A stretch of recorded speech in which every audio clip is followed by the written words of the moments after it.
ابراہیم علیہ السلام کے والد چیف پریسٹ تھے جہاں پر بتوں کی عبادت کی جاتی تھی. لیکن کیا ابراہیم علیہ السلام آخری وقت تک اپنے باپ کے لیے استغفار کے لیے اللہ سے مدد مانگتے رہے؟ ابینڈن تو نہیں کر دیا والد کو. نوح علیہ السلام کے آخری وقت تک اپنے بیٹے کو محبت سے اس کشتی میں سوار ہو جانے کی دعوت کرتے رہے. سو یہ آپ کو انبیاء کی سنت نظر آتی ہے. اسی لیے آپ کو بتایا کہ اپنے اندر سے غصے کو نکالیے. غصہ اور بے عمل لوگوں کے لیے نفرت یہ مبلغ کا کام نہیں ہوتا. مبلغ ہمدرد ہوتا ہے اور لوگوں سے ہمیشہ امید کو اٹیچ رکھتا ہے. اگر میں اور آپ لوگوں کے گناہوں کی وجہ سے اور بے عملی کی وجہ سے تبلیغ کرنا چھوڑ دیں گے تو یاد رکھیں دنیا میں کوئی نہیں ملے گا جس کو آپ تبلیغ کر سکیں, بلکہ کوئی مبلغ ہی نہیں ملے گا آپ کو. جو مبلغ ہوتا ہے کیا وہ گناہ فری ہوتا ہے؟ کیا اس میں کوئی گناہ نہیں ہوتا؟ کیا اس میں کوئی کمی نہیں ہوتی؟ کیا اس کو تزکیہ کی ضرورت نہیں ہوتی؟ بالکل ایسا نہیں ہے.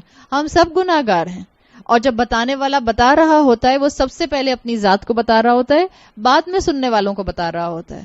سو مبلغ کے لیے یہ بات بہت ضروری ہے کہ وہ لوگوں کی بے عملی کی وجہ سے ان کو بالکل بھی ابینڈن نہ کر دے, بلکہ امید کا دائرہ جو ہے وہ اپنے ساتھ ہمیشہ رکھے, اور اپنے لیے وہ 3 آپشنز کھلے رکھے.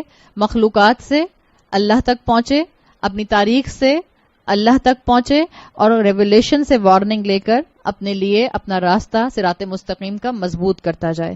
اپنی امت کو اگر آپ کھڑا کرنا چاہتے ہیں, اگر آپ معاشرے کو بدعات سے پاک کرنا چاہتے ہیں, تو کانسیپٹ کلیئر کرنا بہت ضروری ہے. اور کانسیپٹس کلیئر کرنے کے لیے پلیز مشکل ٹرمینالوجی مت استعمال کیجیے. بعض اوقات ہم کہتے ہیں ہم کانسیپٹ کلیئر کرنے کے لیے عقیدہ پڑھائیں گے. میں آپ کو آسان سا حل بتا دوں, اور یہ میں نے اپنی استاد سے سیکھا ہے الحمدللہ, ہما نجم الحسن سے. کئی دفعہ انسان کے اندر جب علم آتا ہے تو انسان چاہتا ہے کہ وہ اس علم کو سب کے ساتھ شیئر کرے, لیکن یہ میری استاد کی الحمدللہ حکمت رہی. کئی استاد ہیں میرے, ان میں سے ایک الحمدللہ ہما نجم الحسن ہے. ان کی حکمت رہی کہ انہوں نے کہا کہ کبھی بھی ڈائریکٹ عقیدہ پڑھانے کی ضرورت نہیں ہے. میں کنڈیم نہیں کری خدا نہ خواستہ اس علم کو یا جو پڑھاتے ہیں ان کو, لیکن مجھے ان کی حکمت اب زیادہ سمجھ آنے لگ گئی ہے. اس لیے کہ عقیدہ جب آپ ایک کتاب کی شکل میں, ٹرمینالوجی کی شکل میں پڑھاتے ہیں, سو بعض اوقات وہ لوگوں کے لیے اتنا مشکل اور کمپلیکیٹڈ یا اتنا ٹرمینالوجیکل ہو جاتا ہے کہ عقیدہ پڑھنے والے کو اپنے علاوہ سب کافر لگتے ہیں. آپ میں سے جنہوں نے عقیدہ پڑھا ہے آپ اس کا ایکسپیرینس کر چکی ہوں گی. سو قرآن سے تبلیغ کیجیے, اور قرآن سے تبلیغ کرنے کے لیے جہاں پر بھی آپ گھر میں, اولاد کو, خاندانوں میں, دوستوں میں, بعض اوقات آپ کے فرینڈز شیعہ ہوتے ہیں, سو آپ ان کو تبلیغ نہیں کریں گے, یا آپ ان کے سامنے دین کی بات نہیں کریں گے. بعض اوقات آپ کے فرینڈز کے سرکل میں اسماعیلی ہوتے ہیں, تو آپ ان سے بات نہیں کریں گے. سو سمپل طریقہ رکھیے, اولاد ہو, آپ کا دوستوں کا سرکل ہو, آپ کا خاندان ہو, ان کو ٹریگر کریں سوچنے کے اوپر. ان سے پوچھیں, کبھی سوچیں ہم مسلمان کیوں ہیں؟ It is the simplest question, کوئی راکٹ سائنس نہیں ہے اس کے اندر. کبھی سوچیں کہ ہم مسلمان کیوں ہیں, اور ان سے سوال کریں کہ اچھا ہمیں اسلام کے مطابق زندگی کیوں گزارنی ہوتی ہے. ان سے سوال کریں کہ ہمارا عابد بننا کافی کیوں نہیں ہے, ہمیں عبد کیوں بننا ہوتا ہے. اس سے کیا ہوگا کہ سامنے والا سوچنے پر مجبور ہو جائے گا, اوفینڈڈ ہوئے بغیر. اگر میں نے اور آپ نے اس کو اوفینڈ کر دیا یہ کہہ کر کہ یہ تو بدعت کر رہی ہیں آپ کا اگلا جملہ سننے کو وہ تیار نہیں ہوں گی. سو اللہ سے حکمت مانگیں کہ مجھے کہاں, کس وقت, کس جملے سے, کس انداز سے کس کو تبلیغ کرنی ہے, تاکہ آپ کے اور میرے لیے اس عمل کو, تبلیغ کے عمل کو آگے لے کر چلنا آسان ہو جائے. سو اللہ تعالیٰ نے آیت 10 میں یہ کہہ دیا, وَسَوَاءٌ عَلَيْهِمْ أَأَنذَرْتَهُمْ أَمْ لَمْ تُنذِرْهُمْ لَا يُؤْمِنُونَ. اللہ تعالیٰ نے رسول اللہ صلی اللہ علیہ وسلم کو بتا دیا کہ وارننگ اس وقت فائدہ نہیں دے رہی, بٹ یو نیور نو کہ کل کو اسی کراؤڈ میں سے کتنے لوگ نکل آئیں جن کے اوپر وہ ہلکا پھلکا جو اثر تھا وہ آبویس ہو کر سامنے آ جائے. سو اگر آپ اور میں چاہتے ہیں کہ آج مسلمان سیدھے راستے پر آئیں, ہم گرتی ہوئی امت کو کھڑا کر لیں, سو پلیز لوگوں کو ایک پراپر مائنڈ سیٹ دینے کی کوشش کیجیے. لوگوں کو اسلام کے مطابق سوچنے کے لیے ان کو اپنی عقلوں کو قرآن کے ساتھ اٹیچ کرنے کا کوئی طریقہ بتائیے. لوگوں کو تھنکنگ پاور دیجیے, لوگوں کو سوچنے پر مجبور کریں کہ کیوں اللہ مجھ سے اور آپ سے اتنا کافی نہیں سمجھتا کہ بس ٹھیک ہے مسلمان گھر میں پیدا ہو گئے کافی ہے. اس سے زیادہ کیوں چاہتا ہے؟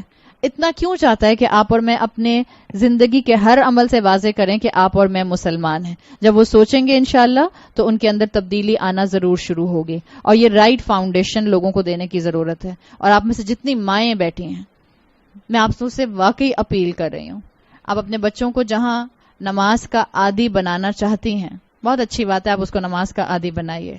لیکن اس وقت ہمارے نوجوانوں کو، ہماری یوتھ کو نماز کے مسائل سے زیادہ، نماز کے فکس سے زیادہ، سجدہ کیسے کرنا ہے، تم نے کتنے اینگل پہ رکوع میں بینڈ ہونا ہے، تم نے تشہد میں بیٹھنا کیسے ہے، یہ امپورٹنٹ ہے. لیکن میں آپ کو حقیقت بتا رہی ہوں کہ ٹین ایج بچہ آپ کے ہاتھ سے نکل رہا ہے. اس امت کی یوتھ آپ کے ہاتھ سے نکل رہی ہے. And it's a very serious factor. There is a state of emergency. بعض اوقات یہ بات شاید میں خود بھی اتنی مرتبہ کہتی ہوں کہ مجھے لگتا ہے کہ شاید تھوڑی سی ایگزیجریٹڈ ہو جاتی ہے، بٹ اٹس ناٹ ایگزیجریشن. میں آپ کو بتا رہی ہوں، آپ میں سے جن جن کے بچے ہیں 18 سال، 16 سال، 23 سال، 24 سال، 25 سال، 26 سال، their mindset are changing. They are developing doubts in their minds about Islam. آپ اور میں بھی بڑے بے عمل بچے تھے. ہم کون سے بہت زیادہ جو ہیں وہ ولی اللہ گھرانوں میں پیدا ہوئے، تو اللہ کی توفیق، الحمدللہ اللہ تعالیٰ نے نیک ماں باپ کے گھروں میں پیدا کیا تھا، اللہ نے سیدھے راستے پر ڈال دیا ان کی دعاؤں سے. لیکن آپ نے اور میں نے کبھی اسلام پر شک نہیں کیا تھا. آپ نے اور میں نے یہ نہیں کہا تھا کہ نہیں نہیں اسلام ایسا یہ کہتا ہے، یہ غلط کہتا ہے. It's a judgmental statement. جرت نہیں ہوتی تھی آپ کی اور میری اس طرح کہنے سے. ہمارے بچوں کی یہ جرت ہے، ہماری یوتھ کی یہ جرت ہے کہ وہ اسلام کو فنگر پوائنٹنگ کر رہے ہیں. وہ کہتے ہیں اسلام بہت ججمنٹل ریلیجن ہے. اسلام کیوں کہتا ہے کہ صرف اسلام از حق؟ اسلام کیوں کہتا ہے اسلام از حق؟ مولوی نے کہا اس لیے یا قرآن کہتا ہے؟ قرآن کہتا ہے ان الدین عند اللہ الاسلام. اب کوئی دین اور ایکسیپٹیبل نہیں ہے اسلام کے علاوہ. تو یہ ججمنٹل اسٹیٹمنٹ تھوڑی ہے. اولادوں کو واپس لے کر آئیے. ہم کیسے صبح اور شام گزار دیتے ہیں سکون سے، اور ہمیں پتہ ہے ہماری اولادیں اللہ سے دور ہیں. ان کے دلوں میں اللہ کی کوئی محبت نہیں ہے. محبت تو دور کی بات، ان کو اپنے خالق کے بارے میں ڈاؤٹس ہو چکے ہیں. اس لیے کہ معاشرے کے اندر ان کے دماغوں میں یہ ڈاؤٹس پروموٹ کیے جا رہے ہیں. سو اگر ماں زندہ نہیں ہوگی، زندہ کا مطلب یہ نہیں ہے خدا نہ خواستہ کہ آپ کا انتقال ہو چکا دوبارہ زندہ ہو رہی ہیں آپ. امام ابن القیم کہا کرتے تھے کہ اس پر مت رو جو قبروں میں جا کر لیٹ گئے ہیں، اس پر رو جو زندہ ہے لیکن اس کی روح اس کے جسم میں ایک قبرستان بن چکی ہے، مردہ ہو چکی ہے. اگر میں ماں ہوتے ہوئے اس بات کی فکر سے غافل ہوں کہ میرے بچے دین سے محبت کرتے ہیں یا نہیں کرتے، اللہ سے محبت کرتے ہیں یا نہیں کرتے. آپ کی ماں کے پاس یہ لگژری تھی. میں فیکٹ بتا رہی ہوں. دنیا کی آب و ہوا کے اندر بہت تبدیلیاں آ چکی ہیں. ہم اس فتنے کے دور میں آگے سے آگے بڑھ رہے ہیں. آپ کے ماں باپ کے پاس یہ لگژری تھی کہ وہ یہ سوچتے کہ بڑے ہوں گے تو خود ہی سمجھ جائیں گے. اب آپ کی اور میرے پاس یہ لگژری نہیں ہے کہ ہم یہ کہہ کر اپنی ذمہ داری سے فارغ ہو جائیں بڑے ہوں گے تو خود ہی سمجھ جائیں گے. 98% نہیں سمجھیں گے، 2% سمجھیں گے شاید صرف. وہ بھی کیوں سمجھیں گے؟ اپنی سلیم الفطرت طبیعت کی وجہ سے. ورنہ 98% کا جو اس وقت بہاؤ ہے، جو ڈائریکشن ہے، وہ گمراہی کی طرف ہے. یہ جینڈر ایکوالٹی کا نعرہ، یہ مرد، یہ جو ابھی پچھلے دنوں آپ کے پلے کارڈز چل رہے تھے، اپنا کھانا خود گرم کرو، یہ پلے کارڈز آپ کو کیا بتا رہے ہیں؟ زہر ہے ہمارے معاشرے کا، پلیگ ہے ہمارے معاشرے کی. اور ہمارے معاشرے میں نہ لڑکے اپنی ذمہ داریاں جانتے ہیں، نہ مرد اپنی ذمہ داریاں جانتے ہیں، نہ عورتیں اپنی ذمہ داریاں جانتے ہیں. سب کچھ مکس اپ ہو گیا ہے. سو جب آپ نے زردہ اور بریانی ملا دیا اور اب آپ اس کو الگ کرنا چاہ رہے ہیں، how much effort is required. ایک ایک دانہ چاول کا الگ کرنا پڑے گا. So every mother should be concerned. فکر ہونی چاہیے. میرے 2 بچے ہیں یا 4 بچے ہیں، مجھے سارے کے ساروں کو اپنے بعد اسلام کی لیگیسی پر چھوڑ کر جانا ہے. اور امید رکھیں اللہ سے. لا یؤمنون. اگر اس وقت آپ میں سے کسی کو اپنی اولاد ہوپلیس کیس نظر آتی ہے، مت گھبرائیے. اللہ نے امید کا دائرہ کھلا رکھا ہے. لا یؤمنون. ابھی ایمان نہیں لا رہے، کوئی بات نہیں، کیپ اسٹرگلنگ. اللہ ان کا دل کھولے گا. اللہ اس کو انشاءاللہ صحیح چیز کی طرف، صحیح اپروچ کی طرف لے کر آئے گا. سو اپنی مورل کمپس درست رکھیں اور اپنی اولاد اور اپنے آس پاس کی مورل کمپس کو درست کرنے کی فکر میں اپنے شب و روز لگائیں. یہ فارغ بیٹھنے کا، یہ گھنٹوں کے گھنٹوں فون پر گزارنے کا، یہ بور ہونے کا، یہ ٹی وی دیکھنے کا وقت نہیں ہے. یہ کچھ کرنے کا وقت ہے، یہ سیکھنے کا وقت ہے، یہ کر کے دکھانے کا وقت ہے. اگر نہیں کریں گے تو آپ کو اور مجھے نہیں پتا کہ ہمارے پاس اور کتنی مہلت ہے اپنی اولادوں کی تربیت کی. زندگی اور موت کا تو کسی کو بھروسہ نہیں ہے. سو اللہ تعالیٰ نے یہاں پر آیت نمبر 8 میں 8 سے لے کر آیت نمبر 10 تک انکار کرنے والوں کی کیفیت بتا دی، اور اس میں بھی آخری آیت جو بھی پیچھے گزری ہے آیت نمبر 10، اس کے آخر میں امید چھوڑ دی. کتنے بھی تمہیں بے عمل مسلمان یا بے عمل لوگ نظر آئیں، پلیز ہوپ لیس مت ہونا، دعوت کا کام کرتے رہنا. آگے فرمایا آیت نمبر 11 میں، ابھی تک کفار کی بات تھی، ناشکرے لوگوں کی بات تھی، انکار کرنے والوں کی بات تھی، سم ہاؤ اللہ کی طرف سے ان لوگوں کی بات تھی جن کے دلوں پر بظاہر مہر لگ چکی ہے. اب اللہ تسلی دینے کے لیے مومنین کی بات کر رہے ہیں. آیت نمبر 11، انما تنذر من اتبع الذکر وخشی الرحمن بالغیب فبشرہ بمغفرۃ واجر کریم.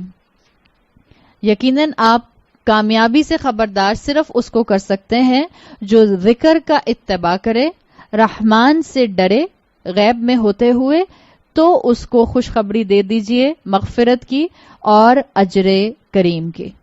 یعنی اگر آپ کہیں پر تبلیغ کر رہی ہیں اور آپ یہ دیکھتی ہیں کہ آپ اس سٹنگ کے اندر والدین کے احترام کے اوپر بات کرتی ہیں، بظاہر آپ کو لگے گا کہ سب نے سن لیا، لیکن گھر جا کر کیا سب لوگ والدین کے احترام کو شروع کر دیتے ہیں؟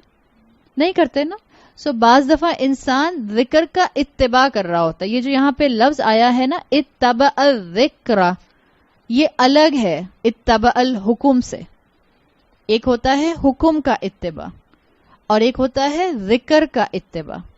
حکم کا اتباع یہ ہوتا ہے کہ قرآن نے حکم دیا اقیموا الصلاۃ، نماز قائم کرو.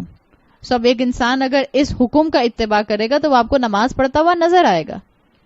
جب اتبع الذکر ہوگا، اور ذکر میں آپ کو بتایا تھا الٹیمیٹ ذکر کیا ہے، سب سے بہترین ذکر القرآن الحکیم.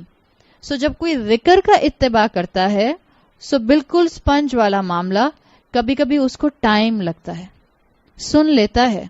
ہو سکتا ہے آج بیٹا بیٹی کلاس میں سن کے جائیں کہ اماں ابا کو دیکھ کر آنکھیں رول نہیں کرتے.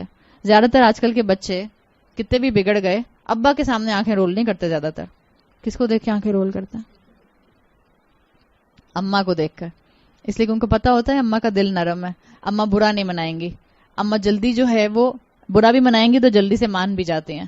ابا کا برا ماننا، ایک تو ابا کی شکل میں ان کو ویسے ہی ATM مشین نظر آتی ہے، اور ابا کو ناراض کرنا کون افورڈ کر سکتا ہے؟ پاکٹ منی بند ہو جائے گی یا وہ یونیورسٹی کی فیس سیمسٹر فیس نہیں بھیجیں گے. سو ابا کو یوزلی بچے جو ہیں وہ کمی ناراض کرتے ہیں. اور میں نے آپ کو حقیقت بتا دیا ہے، this is almost every second child. میں اپنی بیٹیوں کو بھی کبھی کبھی چھیڑتی ہوں، میں کہتی ہوں بیٹا ابا کی شکل میں ATM مشین نظر آتی ہوگی، ابا تو کمی نظر آتے ہوں گے. اس لیے کہ اولاد ماں باپ کے پاس آتی کب ہے؟ جب کوئی چیز چاہیے ہوتی، جب پیسے چاہیے ہوتے ہیں، یا جب کوئی فرینڈس کے ساتھ جانا ہوتا ہے، یا جب جو خرچہ جو پاکٹ منی دی تھی وہ ختم ہو گئی ہے تو اب اور چاہیے ہوتی ہے. سو کبھی کبھی ہوتا یہ ہے کہ اولاد سن کر گئی کسی کلاس میں سے کہ ماں باپ کے سامنے آنکھیں رول نہیں کرنی. آپ بھی ساتھ میں بیٹھی ہوئی تھی، دس از دا ورسٹ کمبینیشن اولاد کے لیے ہوتا ہے. اماں بھی برابر میں بیٹھی ہیں، بیٹی بھی بیٹھی ہے، اور اب اماں بھی سن رہی ہیں جو بیٹی نے سنا ہے. جہاں بیٹی نے درس سننے کے بعد گھر جا کر دوبارہ آنکھیں رول کی، اماں جھٹ شروع ہو جاتی ہیں، یہ سیکھ کر آئی ہو. سو کبھی کبھی اس کو تھوڑا ٹائم دیا کریں. عادت میں رول کرتی ہے نا آنکھیں، یا عادت میں آنکھیں رول کرتا ہے. اتبع الذکر میں کبھی کبھی ٹائم لگتا ہے، انسان ایبزارب کر رہا ہوتا ہے. اتبع الذکر میں جو سب سے امپورٹنٹ چیز اس آیت میں آئی مفسرین کے مطابق، اتبع الذکر وہ کرے گا جس نے سننا شروع کر دیا. سو دا پلس پوائنٹ از کہ الحمدللہ سن رہا ہے ذکر کو، اٹس اے بلیسنگ. سن رہا ہے نا، الحمدللہ. اب اللہ کی ذات سے امید رکھیے کہ اللہ اس کے اوپر انشاءاللہ اس کا امپیکٹ ضرور لے کر آئے گا. سو یہ پہلا امپیکٹ ہوتا ہے، یہ پہلا سٹیج ہے، کان پر وحی آئے اور انسان سننا شروع کر دے. اللہ کے رسول صلی اللہ علیہ وسلم کو بھی اس آیت میں یہی بتایا گیا ہے کہ دیکھیں آپ کا کام ہے بیج ڈال دینا، اور جب آپ ذکر سناتے ہیں تو آپ بیج ڈال دیتے ہیں، بس آپ کا کام ہے بیج ڈال دیں. اب جو عمل کی پروگریس ہوگی وہ دائی کے ہاتھ میں نہیں ہے. عمل کی پروگریس، میرا اتباع الذکر کرنا کس کے ہاتھ میں؟ میرے ہاتھ میں.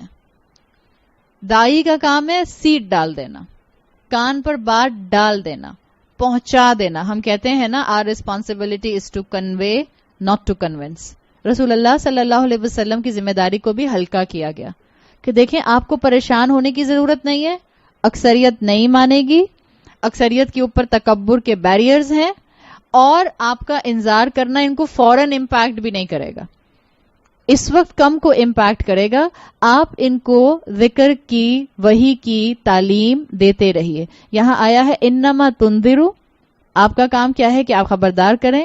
من اتبع الذکر، اس کو جو ذکر کا اتباع کرتا ہے. یہ جو من آیا ہے، من آتا ہے ایمبیگوٹی کے لیے.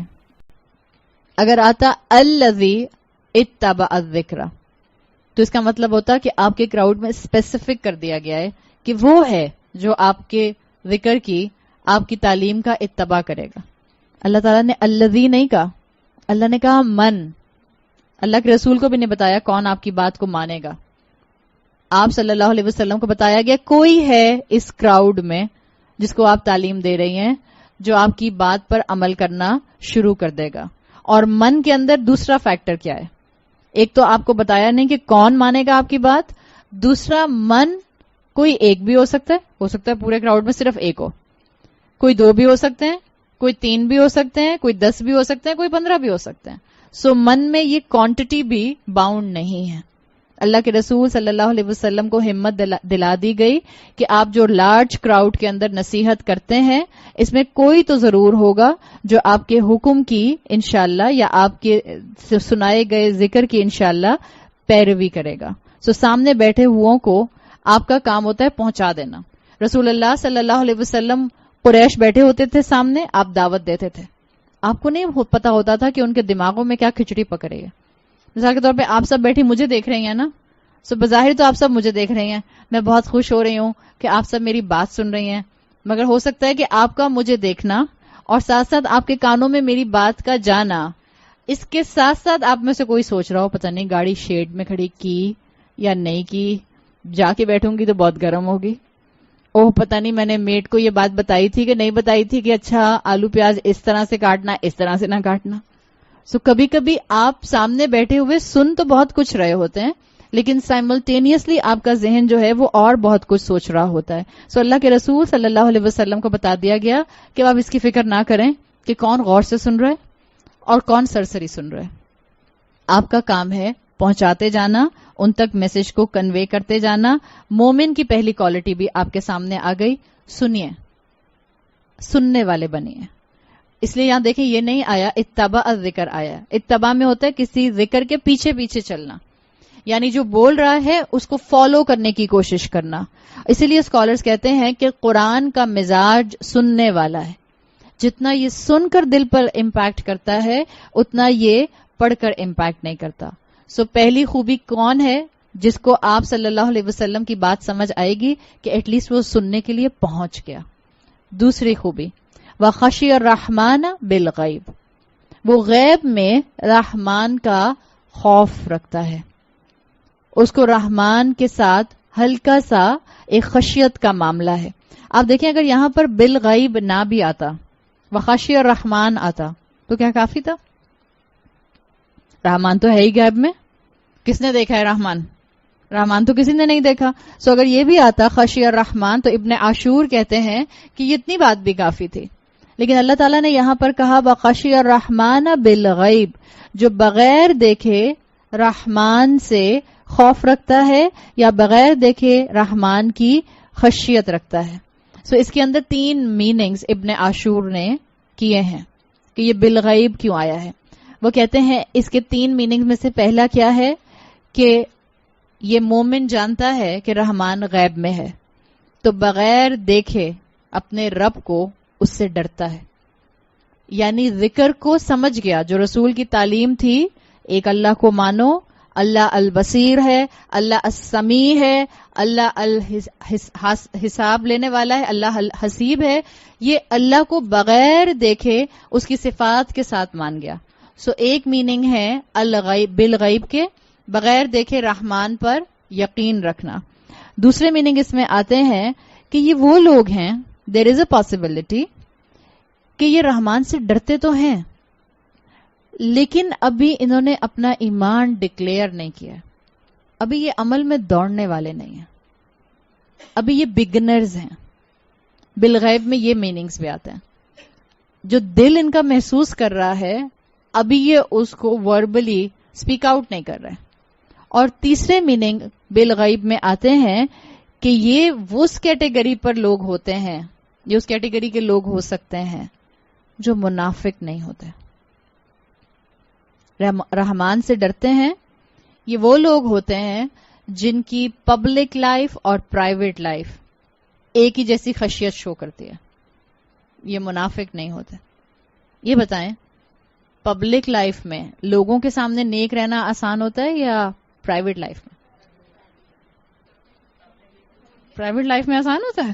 نہیں بھائی, آسان کہاں ہوتا ہے. لوگوں کے سامنے نیک بن کے رہنا آسان ہے یا اکیلے میں؟ لوگوں کے سامنے نیک بن کے رہنا بہت آسان ہے. اب اس وقت آپ مجھے دیکھتی ہیں, میں آپ کو بہت ہی با اخلاق نظر آتی ہوں. آپ میرے بچوں سے پوچھیں, آپ میرے بہن بھائیوں سے پوچھیں, آپ میرے نوکروں سے پوچھیں کہ میرا اخلاق کیسے, تو آپ کو پتا چلے گا. اصل میں آپ میرے شوہر سے پوچھیں کہ میرا اخلاق کیسے, تو آپ کو پتا چلے گا. سو پبلک میں تو انسان ڈرائنگ روم مینرز کے ساتھ ہوتا ہے. It's easiest to smile to see one and other. آپ سب کو دیکھ کے میں مسکراتی ہوں, کتنی اچھی بات ہے. شوہر سے آپ کی لڑائی ہوئی ہو اور پھر آپ ان کو جا کر آپ دیکھیں اور مسکرائیں, آسان ہوتا ہے؟ آتی آتی مسکراہٹ ان کے قدموں کی چاپ کے ساتھ ختم ہو جاتی ہے.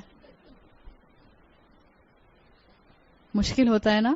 سو یاد رکھیں جو مومنین ہوتے ہیں, جو ہائیسٹ لیول پر عمل کرنے والے ہوتے ہیں, ان کی خوبی کیا ہوتی ہے کہ ان کے لیے جی ہو رہا ہے جی ان کی خوبی کیا ہوتی ہے کہ ان کی پبلک لائف اور پرائیویٹ لائف ایک جیسی ہو جاتی ہے. اکیلے میں ہوں, کوئی بھی ساتھ میں نہ ہو, سو موبائل پر کوئی بھی ایسی چیز نہیں دیکھتے جس سے اللہ ناراض ہوگا. اکیلے ہوں, ہیڈ فونز لگے ہوں, کوئی بھی آس پاس نہ ہو, کوئی بھی ایسی چیز نہیں سنتے کہ جس سے اللہ ناراض ہو جائے گا. اور آج کل کی دنیا میں جو ہمارے گیجٹس ایک کلک پر ہمارے ہاتھ میں ہیں, ان ماحول کے اندر آپ ایک کوئی ویڈیو کبھی فیس بک کی دیکھنا شروع کرتے ہیں اور اس کے بعد ایک اور چیز آپ کے سامنے آتی ہے. کتنا آسان ہے اپنے آپ کو بہکے ہوئے راستے کی طرف لے کر جانا. سو آپ کے بچوں کا امتحان واقعی بہت سخت ہے, واقعی بہت سخت ہے. سو ان کے ساتھ ذرا ہلکا ہاتھ رکھیں, ان کے ساتھ وقت گزاریں, ان کو زیادہ سمجھائیں. یاد رکھیں بچے شو کریں گے کہ ان کو آپ کی بات نہیں سننی, ان کو سننی بھی نہیں ہوتی. اٹس اوکے, بٹھا کے رکھیں سامنے, کوئی بھی طریقہ نکالیں, بٹھائیں سامنے. اب وہ ڈپینڈ کرتا ہے کہ آپ کے بچے کی عمر کیا ہے. ظاہری بات ہے اگر 40 سال کا بیٹا ہے تو اس کو بٹھانا آسان نہیں ہے. اللہ سے دعا مانگے, بہانے سے اماں کوئی بھی بہانہ نکال سکتے ہیں. بیٹا دل گھبرا رہا تھا, میرے پاس بیٹھ جاؤ گے؟ بس دل گھبرانا کسی بھی اینگل میں ہو سکتا ہے نا. بس دل اس بات سے ماں کا دل گھبرائے, دل گھبرانا اس لیے نہیں کہ نوزیا ہو رہا ہے, دل گھبرانا اس بات پر بھی ہوتا ہے کہ بیٹے کا سوچ کے یا بیٹی کا سوچ کے کہ یہ نماز نہیں پڑھتی ہے. ماں کا دل جو اس پہ گھبراتا ہے اتنا نوزیا پہ بھی نہیں گھبراتا, حقیقت ہے. سو کسی بھی طریقے سے اولاد کے ساتھ کمیونیکیشن ڈیولپ کیجیے, بالکل جیسے آپ کا اور میرا رب سے کمیونیکیشن بہت ضروری ہے. صرف نماز پڑھنا کافی نہیں ہوتا آپ کی اور میرے جیسے انسانوں کے لیے, اس لیے کہ ہمیں قرآن سمجھ نہیں آتا ہے. جب مجھے اور آپ کو قرآن سمجھ نہیں آتا اور نماز پڑھنا کافی نہیں ہوتا تو کمیونیکیشن کیسے ہوگی رب کے ساتھ؟ دعا کے ذریعے. پھیلائیں ہاتھ, مانگیں اس سے, گڑگڑائیں اس کے سامنے, روئیں اس کے سامنے, عاجزی کا اظہار کریں, فقیر بن جائیں اس کے سامنے. بچہ کیسے مانگتا ہے اماں سے؟ زمین پہ الٹا لیٹ جاتا. دلائیں ٹوئے مجھے, وہیں سب کے سامنے آئلس کے سامنے لیٹ جائے گا, اماں شرمندہ ہو جا رہی ہیں. اتنا گڑ گڑاتے ہیں اللہ سے. ہم کہتے ہیں ہمیں اپنی اولادوں کی بڑی فکر ہے, ہم کہتے ہیں ہمیں بہت, ہر چوتھی عورت اس شہر کے اندر پریشان ہے, اگر میں ایگزیجریشن نہیں کر رہی تو. اس کا شوہر ڈرنک کر رہا ہے. آپ کے اور میرے اس طبقے کی بات ہے, میں دوسرے طبقات کی بات نہیں کر رہی ہوں. یہاں کا مسئلہ ہے. ہر چوتھی پانچویں عورت رو رہی ہے, اس کا شوہر ڈرنک کرتا ہے. پہلے چھپ کے کرتے تھے ڈرائنگ روم پہ, چھپ گئے کسی اسٹڈی میں چلے گئے, اب ڈائننگ ٹیبل پہ بیٹھ کے کرتا ہے. بچے بھی دیکھ رہے ہیں. یہ جو درد ہے آپ کے اندر, یہ درد یہ کہاں سے یہ نکلے گی عادت شوہر کے اندر سے؟ اس کا سب سے بہترین طریقہ سب سے پہلے تو یہ ہے کہ اللہ کے سامنے روئیں اور گڑ گڑائیں. شوہر ہے آپ کا, دشمن تو نہیں ہے. ایک بری عادت میں چلا گیا ہے. کوشش کر کے اللہ سے دعا مانگ کے, اللہ سے بھیک مانگ کے, اللہ کے سامنے فقیر بن کے اس کی ہدایت کے لیے دعا نہیں کریں گے. مانگے اللہ سے. جتنا آپ مانگیں گی آپ کا کمیونیکیشن ڈیولپ ہوگا. بالکل اسی طرح سے آپ کا اور آپ کی اولاد کا کمیونیکیشن ڈیولپ ہونا بہت ضروری ہے. کمیونیکیشن گیپ مت آنے دیں. بیٹھیں اپنی اولاد کے ساتھ اور ان سے بات کریں. سو یہاں پر 3 لیولز آئے ہیں. ایک طرح سے آپ کو یہ اسپرچل پروسیس نظر آ رہا ہے اس آیت کے اندر کہ یہ جو آیا ہے وَخَشِيَ الرَّحْمَنَ بِالْغَيْبِ, انسان اس خشی الرحمان میں ایک اسپرچل پروسیس کے سٹیج پر ہو سکتا ہے. 3 سٹیج تھے. ایک سٹیج بالکل بیسک, ابھی دل کے کسی کونے میں اللہ کی ایکنالجمنٹ آئی, صرف دل کے کسی کونے میں. اس کے بعد اگلا سٹیپ کیا ہے کہ اگلے سٹیپ میں اب فیل ہونا شروع ہوا کہ اچھا مجھے نیکی کرنی چاہیے, لیکن ابھی کھل کر نہیں بتاتے. بعض بچے اور بچیاں جب فرینڈ سرکل میں ہوتے ہیں تو نماز نہیں پڑھتے, گھروں میں ہوتے تو نماز پڑھ رہے ہوتے ہیں. ہوتا ہے کہ نہیں ہوتا؟ جو یہاں بچیاں بیٹھی وہ خود بتا دیں گی. فرینڈس کے ساتھ ہینگ آؤٹ کرنے جائیں گے, کیوں نہیں نماز پڑھتے فرینڈس کے سامنے؟ اس لیے کہ کوئی بھی نہیں پڑھ رہا. I will be odd one out, میں کیوں پڑھوں؟ سب مجھے مولوی کہیں گے, سب مجھے ملانی کہیں گے. عام زندگی میں نماز پڑھ رہے ہوتے ہیں, بٹ جب فرینڈس کا سرکل ایسا آ جاتا ہے کہ جہاں کوئی نماز نہیں پڑھتا ہے, سو آپ کے بچے کی نماز بھی چھوٹ جاتی ہے. سو دس از دا لیول نمبر 2 اسپرچویلٹی کا, کہ اللہ کی بات مانتے ہیں, چھپ چھپ کے مانتے ہیں. اس لیے کہ دنیا میں اللہ کی بات ماننا عام نہیں ہے. ہمارے سرکل میں دنیا کی بات, اللہ کی بات ماننے والے لوگ عام نہیں ہیں. ہمارے سرکل آف انفلوئنس میں, ہماری سوشل گیدرنگز میں اللہ کی بات ماننا عام نہیں ہے. آسان ہے کارپوریٹ لیول پر کسی مرد کی نوکری کرنا اور بورڈ میٹنگ کے اندر سے اٹھ جانا کہ مغرب کی نماز کا ٹائم جا رہا ہے.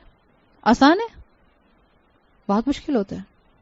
کتنے لوگ یہ ہمت کرتے ہیں؟ ریگولر 5 وقت کے نمازی ہمت نہیں ہوتی ہے ان کی کہ وہ بورڈ میٹنگ میں سے اٹھ جائیں. مگر جس کو اللہ توفیق دے, جس کو رحمان اپنی خشیت دے دے. سو لیول نمبر 1 کیا ہے؟ دل کے کسی کونے میں احساس کہ اچھا میں مسلمان ہوں, سو میری کچھ ذمہ داری ہوگی. جب تک وہ ذکر سنتا رہے گا, جب تک وہ انذار سنتا رہے گا, اس کا یہ خشیت کا لیول بڑھے گا. خشیت کا لیول بڑھے گا تو اس لیول پر آئے گا کہ رحمان کی خشیت اس کو اکیلے میں نیکی کی طرف لے کر جائے گی. پیئر کے اندر ہوگا, فرینڈز سرکل میں ہوگا, فیملی گیدرنگ میں ہوگا, بزنس سرکل میں ہوگا, تو عبادت نہیں ہو سکے گی. تنہائی میں کر لے گا اور ایمان اور بڑھے گا. ذکر سنتا رہے گا, انذار سنتا رہے گا, سو اسپرچویلٹی کے پروسیس میں آگے بڑھے گا. اور پھر انسان کا وہ لیول آتا ہے کہ انسان منافق نہیں رہتا. انسان جو پبلک لائف میں ہوتا ہے وہی پرائیویٹ لائف میں ہوتا ہے, اینڈ وائس ورسا. پھر کوئی بورڈ ممبر میٹنگ ہو, کوئی اپنا جو ہے وہ کارپوریٹ ڈنر ہو, کوئی میرج ہال ہو, کوئی شاپنگ مال ہو, انسان نماز نہیں چھوڑتا, انسان جھوٹ نہیں بولتا, انسان غیبت نہیں کرتا, انسان کسی کا حق نہیں مارتا, انسان رشوت نہیں لیتا. یہ چیزیں انسان میں آتی ہیں جب اس کا اسپرچل پروسیس جو ہے وہ آگے بڑھنا شروع ہو جاتا ہے. اور مفسرین کہتے ہیں کہ یہ اسپرچل پروسیس کا آگے بڑھنا is proportional with the listening capacity. جتنا ذکر سنتا رہے گا, من اتبع الذکر, جتنا ذکر سنے گا خشی الرحمان بڑھتا جائے گا. جتنا ذکر کم ہوگا رحمان کی خشیت کم ہو جائے گی. رحمان کی جتنی خشیت کم ہوگی انسان بے عملی کی طرف آتا جائے گا. سو یہ چیزیں آپس میں کنیکٹڈ ہیں. عربی زبان میں 2 الفاظ ہوتے ہیں, ایک ہوتا ہے خوفن اور ایک ہوتا ہے خشیتن. کیا دونوں میں فرق ہوگا؟ خوف کہتے ہیں بالکل بیسک لیول کا فیئر, اور خشیت اس فیئر سے ذرا ہائر لیول کی ہوتی ہے. خوف آپ کو کسی بھی ایسی چیز کا ہو سکتا ہے جس کا آپ کو علم نہیں ہے. مثال کے طور پر آپ کو اس وقت یہاں میں نہیں پتا کہ زلزلہ آ جائے, اللہ محفوظ رکھے, سو خوف تو زلزلے کا بھی ہو سکتا ہے. بٹ خشیت کے لیے اسکالرز کہتے ہیں خشیت کیا ہوتی ہے؟ خشیت بالعلم ہوتی ہے. آپ جانتے ہیں کہ اگر میں نے یہ کام کیا سو اس کے یہ کنسیکوینسز آئیں گے, so I better avoid this thing. This is خشیت. خشیت رحمان کیا ہوتا ہے کہ انسان جانتا ہے کہ اگر میں نے اللہ کی نافرمانی کی تو میں اللہ کی سزا کا مستحق ہو جاؤں گا. سو یوں سمجھ لیں خوف از دا بیسک لیول, خشیت is the increased level with knowledge, جس میں آپ اللہ سے خوف رکھتے ہیں دو ایموشنز کے ساتھ, محبت اور تعظیم. یاد ہے میں نے آپ کو بتایا تھا اللہ سے ڈرنا اور باقی کسی چیز سے ڈرنا بالکل الگ ہے. جب آپ کسی بھی چیز سے ڈرتے ہیں, سانپ سے ڈرتے ہیں, شیر سے ڈرتے ہیں, بعض لوگ بلی سے ڈرتے ہیں, بعض خواتین چوہے سے ڈرتی ہیں, کاکروچ سے ڈرتی ہیں, چھپکلی سے ڈرتی ہیں. سو آپ جس چیز سے ڈرتے ہیں اب آپ کے سامنے اللہ نہ کرے ویسے کاکروچ آ گیا بڑا والا, سو آپ کہیں کہ کوئی بات نہیں, اٹس اوکے, میں بہت بہادر ہوں, میں یہیں بیٹھی رہوں گی, میں ہلوں گی بھی نہیں. آپ ایسے کر دیں, جو کرسیوں پر ہیں وہ کرسیوں میں کھڑے ہو جائیں گے, اور جو زمین پر ہیں وہ کرسیوں کے جو اوپر بیٹھے ان کی گودوں میں کھڑے ہو جائیں گے. جس چیز سے آپ ڈرتے ہیں آپ اس سے دور بھاگتے ہیں. لیکن اللہ کی خشیت رکھنے والا اللہ سے دور نہیں بھاگتا, تعظیم کے ساتھ اللہ کی محبت میں اور اللہ کے قریب آتا ہے. فَفِرُّوا إِلَى اللَّهِ, اور اللہ سے قریب ہوتا ہے. اس لیے کہا جاتا ہے کہ جو اللہ کی خشیت رکھنے والے ہوتے ہیں, خشیت بالعلم تھا نا, سو قرآن میں آتا ہے انما یخشى اللہ من عباده العلماء, جو جتنا اللہ کا علم رکھتا ہے وہ اتنا اللہ سے خشیت کا معاملہ بڑھاتا جاتا ہے.